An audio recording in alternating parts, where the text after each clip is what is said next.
Iran versus America. ಇದು ಎಲ್ಲಿಗೆ ಬಂದಿದೆ? ಟ್ರಂಪ್ ಒಂದು ಮಾತನ್ನು ಹೇಳಿದ್ದಾರೆ, ಅದೇನು ಅಂತಂದರೆ ಯುದ್ಧ ನಿಲ್ಲುವ ಹಂತಕ್ಕೆ ಬಂದಿದೆ.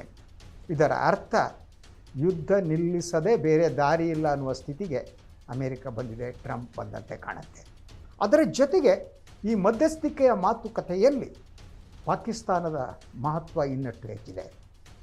ನಮಗೆಲ್ಲ ಗೊತ್ತಿದೆ, ಮೊದಲನೇ ಬಾರಿ ಪಾಕಿಸ್ತಾನ ಇಸ್ಲಾಮಾಬಾದ್ನಲ್ಲಿ ಈ ಮಾತುಕತೆಗೆ ವೇದಿಕೆಯನ್ನು ಒದಗಿಸಿತ್ತು.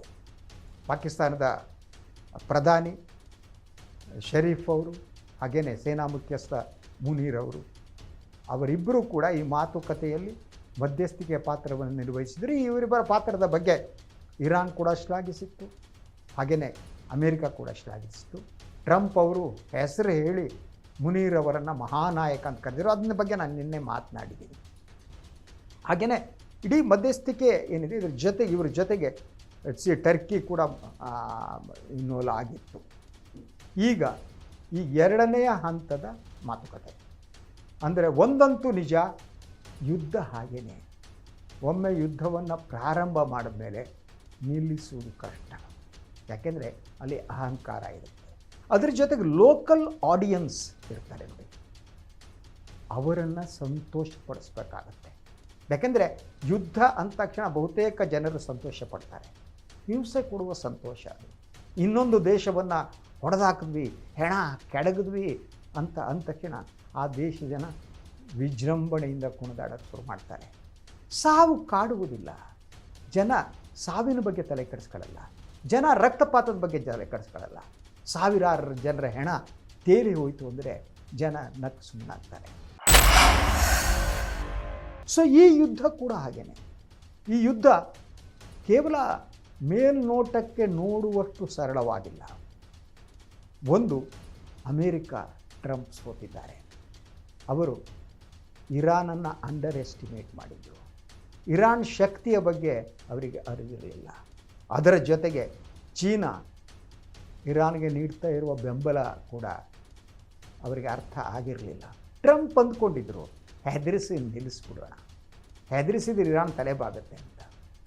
ಆದರೆ ಇರಾನ್ ತಲೆಬಾಗಲಿಲ್ಲ, ಯಾಕೆಂದರೆ ಅವರಿಗೆ ಅವ್ರ ದೇಶ ಮುಖ್ಯ ಆಗಿತ್ತು. ಸೊ ಅದು ಯಾವ ಹಂತಕ್ಕೆ ಹೋಯಿತು ಅಂತಂದರೆ, ಏನು ಕೊಲ್ಲಿ ರಾಷ್ಟ್ರಗಳಿದೆಯಲ್ಲ, ಅಲ್ಲಿರುವ ಸೇನಾ ನೆಲೆಗಳು ಅಮೇರಿಕದ್ದು ಹಲವು ಹೊಡೆದಾಕ್ಬಿಟ್ರು. ಆ ಸೇನಾ ನೆಲೆಗಳನ್ನು ಹೊಡೆದಾಕೋದಕ್ಕೆ ಬೇಕಾದಂಥ ಉಪಗ್ರಹ ತಂತ್ರಜ್ಞಾನವನ್ನು, ಮಾಹಿತಿಯನ್ನು ಕೊಟ್ಟಿದ್ದು ಚೀನಾ. ಆ ಮೂಲಕ ಅಮೇರಿಕ ಎಕ್ಸ್ಪೆಕ್ಟೇ ಮಾಡಿರಲಿಲ್ಲ, ಅಂಥ ಹೊಡೆತ ಬಿತ್ತು. ಭಾಳ ಜನ ಅಂದ್ಕೊಂಡಿದ್ರು ಟ್ರಂಪು ಇರಾನ್ನ ಹೊಡೆದಾಕ್ಬಿಡ್ತಾರೆ, ಅವ್ರ ಸಿವಿಲೈಸೇಷನ್ ಮುಗಿಸ್ತೀನಿ ಅಂತ ಹೇಳಿದರು ಟ್ರಂಪ್. ಅದನ್ನು ನೋಡಿಬಿಟ್ಟು ಭಾರತದಲ್ಲೂ ಕೂಡ ಬಹಳಷ್ಟು ಜನ ಬಲಪಂಥೀಯರು, ರಾಷ್ಟ್ರೀಯ ಸ್ವಯಂ ಸೇವಕ ಸಂಘ ಪರಿವಾರದವರು ಸಂತೋಷದಿಂದ ಕುಣಿದಾಡಿದರು. ಸಂತೋಷ ಹೆಚ್ಚು ಕಾಲ ಉಳಿದಿಲ್ಲ. ಯಾಕೆ ಅಂತಂದರೆ ಇರಾನ್ಗೆ ಸಾವು ಬದುಕಿನ ಪ್ರಶ್ನೆಯಾಗಿತ್ತು. ಅಮೇರಿಕಕ್ಕೆ ಅದು ಸಾವು ಬದುಕಿನ ಪ್ರಶ್ನೆ ಆಗಿರಲಿಲ್ಲ. ಅಮೇರಿಕಕ್ಕೆ ಇನ್ನೊಂದು ದೇಶದ ಮೇಲೆ ನಡೆಸುವ ದುರಾಕ್ರಮಣ ಅದಾಗಿತ್ತು. ಹೀಗಾಗಿ ಈ ಯುದ್ಧದಲ್ಲಿ ಒಟ್ಟಾರೆಯಾಗಿ ಇರಾನ್ ಮೇಲುಗೈ ಸಾಧಿಸುವಂತಾಯಿತು. ಆಗ ಟ್ರಂಪ್ಗೆ ಅರ್ಥ ಆಯಿತು. ಆಗ ಪಾಕಿಸ್ತಾನವನ್ನು ಬಳಸ್ಕೊಂಡ್ರು.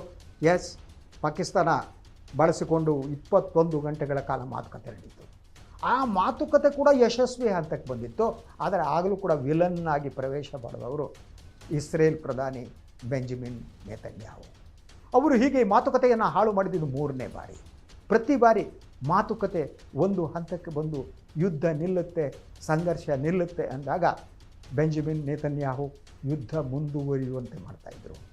ಪಾಕಿಸ್ತಾನದ ಇಸ್ಲಾಮಾಬಾದ್ನಲ್ಲಿ ನಡೆದ ಮಾತುಕತೆ ಸಂದರ್ಭದಲ್ಲಿ ಕೂಡ ಅಷ್ಟೇ.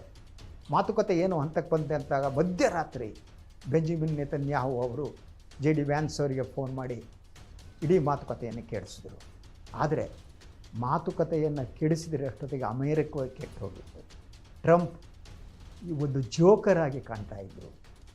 ಅಮೇರಿಕದ ಒಳಗಡೆ ಅವರ ಪಾಪ್ಯುಲಾರಿಟಿ ಕುಸಿತಾ ಇತ್ತು. ಒಂದು ರೀತಿಯಲ್ಲಿ ಗಾಣಕ್ಕೆ ಕೈ ಕೊಟ್ಟ ವ್ಯಕ್ತಿಯ ಹಾಗೆ ಟ್ರಂಪ್ ಆಗಿದ್ದರು. ಏನಾದರೂ ಮಾಡಿ ಹೊರಗಡೆ ಬರಬೇಕು, ಆದರೆ ಕೆಳಗೆ ಬಿದ್ದರೂ ಕೂಡ ಮೀಸೆ ಮೇಲೆ ಅನ್ನುವ ಹಾಗೆ ನಾನು ಗೆದ್ದೆ ಅಂತ ಹೇಳಬೇಕು. ಹಾಗೆ ಹೇಳ್ತಾ ಬಂದರು, ನಾನೇ ಗೆದ್ದೆ. ಕೇಳುವವರಿಲ್ಲ, ನಗ್ತಿದ್ರು ಜನ. ನಾ ಗೆದ್ದುಬಿಟ್ವಿ, ಇರಾನ್ ಮುಗಿಸ್ಬಿಟ್ವಿ, ಹಾಗೆ ಮಾಡಿದೆ ಹೀಗೆ ಮಾಡಿದೆ.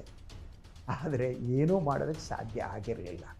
ಈಗ ಅವರು ಹೊರಗಡೆ ಬರಬೇಕಾಗಿದೆ. ಆದ್ದರಿಂದ ಹುಸಿ ಪಾಕಿಸ್ತಾನವನ್ನು ಮತ್ತೆ ಬಳಸಿದ್ದಾರೆ. ಅವರು ಅಮೇರಿಕ ಕೊಟ್ಟಂತಹ ಈ ಸಂಧಾನ ಸೂತ್ರಗಳನ್ನು ತೆಗೆದುಕೊಂಡು ಪಾಕಿಸ್ತಾನ ಸೇನಾ ಮುಖ್ಯಸ್ಥರು ಇರಾನ್ಗೆ ಹೋಗಿದ್ದಾರೆ.